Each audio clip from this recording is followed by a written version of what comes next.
దసరా అంటేనే చెడుపై మంచి సాధించిన ఘన విజయం. నవరాత్రి పర్వదినాలలో బొమ్మల కొలువు ఏర్పాటు చేసి పేరంటాలు నిర్వహించడం ఈ పండుగకున్న మరో ప్రత్యేకత.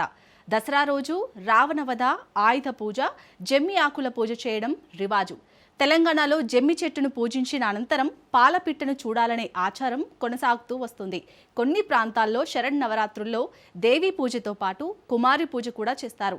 ఎవరెన్ని రీతుల్లో దసరా పండుగను జరుపుకున్నా అందులోని పరమార్థం ఒక్కటే, అదే చెడుకు చేటు, మంచికి మంచి.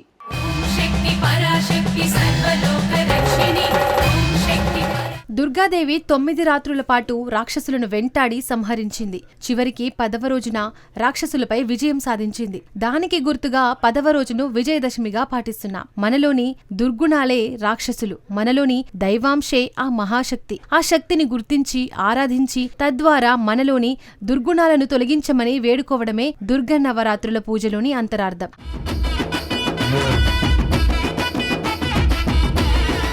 ఆ జగన్మాత రాక్షసులపై సాధించిన విజయానికి గుర్తుగా ఆ తల్లిని ఆరాధిస్తూ 9 రోజుల పాటు జరుపుకునే ఉత్సవాలే దసరా నవరాత్రులు. వీటినే దేవీ నవరాత్రులు అని కూడా అంటారు. అమ్మవారి అనుగ్రహం పొందేందుకు దేవీ నవరాత్రులు చాలా విశిష్టమైన రోజులు. శరదృతువులో ప్రారంభమవుతాయి కనుకనే వీటిని శరన్నవరాత్రులు అని కూడా పిలుస్తారు. దుర్గాదేవి 9 రాత్రుల పాటు రాక్షసులను సంహరించి చివరికి 10వ రోజున రాక్షసులపై విజయం సాధించింది. దానికి గుర్తుగా 10వ రోజున విజయదశమిగా పాటిస్తున్నాం.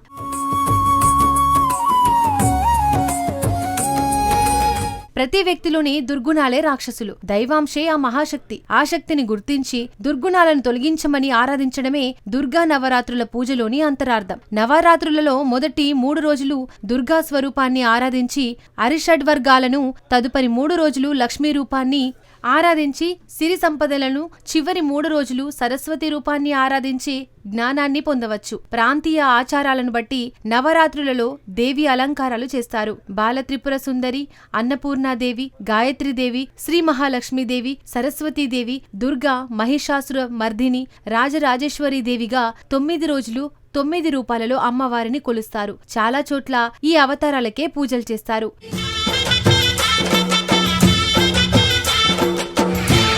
ఉత్తర భారతదేశంలో శైలపుత్రి, బ్రహ్మచారిణి, చంద్రఘంట, కుష్మాండ, స్కందమాత, కాత్యాయిని, కాళరాత్రి, మహాగౌరి, సిద్ధిదాత్రి లాంటి 9 రూపాలలో అమ్మవారిని కొలుస్తారు. అయితే తెలుగునాట శ్రీశైలంలో అమ్మవారిని ఈ రూపాలలో అర్చిస్తారు. కొన్ని ప్రాంతాల్లో దసరా సందర్భంగా కుమారి పూజ కూడా చేస్తారు. 2 ఏళ్ల నుండి 10 ఏళ్ల వయసున్న బాలికలను పూజిస్తారు.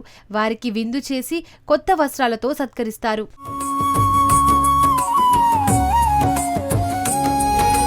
పూర్వం రాజులు ఈ రోజులనే దండయాత్రలకు ఎంచుకునేవారని పురాణాల్లో ఉంది. ఇక తెలంగాణలో చివరి రోజున దశమి నాడు శమీ పూజ చేస్తారు. అశ్వయుజ శుక్ల దశమి నాటి సాయం సంధ్య సమయాన్నే విజయకాలం అంటారు. అది సర్వకార్యసాధకమైన సమయం. ఆ దశమి దినం శ్రవణ నక్షత్రంతో కలిసి ఉండాలన్నది పెద్దల నిర్ణయం. ఈ రోజున సీమోల్లంఘనం చేస్తారు. అంటే ఊరి పొలిమెరలు దాటి తిరిగి వెనక్కి రావడమన్నమాట.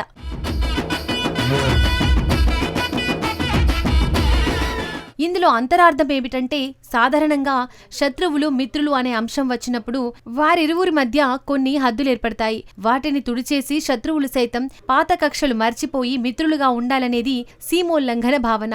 ఈ విజయదశమి పుణ్యదినాన ప్రజలంతా చేరి ఊరిలో ఈశాన్య దిశలో ఉండే శమీవృక్ష ప్రదేశానికి వెళ్తారు. శమీవృక్షానికి పూజ చేసి పెద్దల ఆశీర్వాదం తీసుకుంటారు.